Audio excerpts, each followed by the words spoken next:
Bill Gates recommended this biography of Leonardo da Vinci by Walter Isaacson as one of his top 5 summer reads. I'm not a huge biography person, but if Bill Gates recommends that you do something, it's probably a good idea. We all know that Leonardo da Vinci was an incredible artist who created arguably the 2 most famous paintings in the world, the Mona Lisa and the Last Supper. I just assumed that this book would be more about his life as a painter and how he was so talented and brilliant. What I wasn't expecting, and the reason that Bill Gates recommends this book so highly, is that this book illustrates what a true Renaissance man that Leonardo da Vinci was.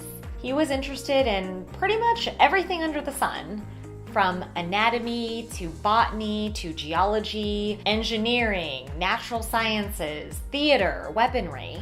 According to Bill Gates, this book would illustrate the secret to what made Leonardo da Vinci so extraordinary. 600 pages later, I think I found the answer. I believe that the root of Leonardo da Vinci's brilliance can be traced to one trait: curiosity. And the reason that this is so remarkable is that curiosity is something that we are all capable of having more of. What this book reminded me was that regardless of your upbringing or your talents, we all have the ability within us to be more curious and imaginative as we explore the world around us. Leonardo da Vinci was born out of wedlock, and that kind of thing mattered 500 years ago. And as a result, he had hardly any formal education. Sure, he was an amazing artist, but I believe that his real superpower was his enormous appetite for learning.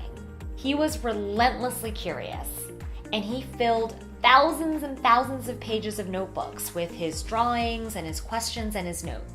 Every year, he would write lists of all the things that he wanted to learn and do. And these lists were filled with some random things, such as figure out the measurements of the city of Milan, or ask a master of hydraulics how to repair a canal. He would dissect cadavers because he wanted to better understand the human anatomy. He didn't just draw Mona Lisa's famous smile, he needed to understand exactly how all the muscles in the lips worked.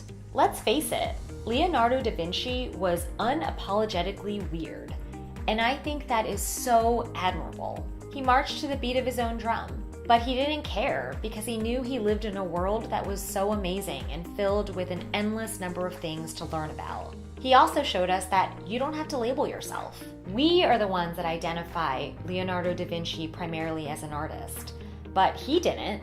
In one of his job applications, he identified as an engineer, and it wasn't until the very end of the letter that he said, "Oh yeah, by the way, I also paint." Kind of an understatement.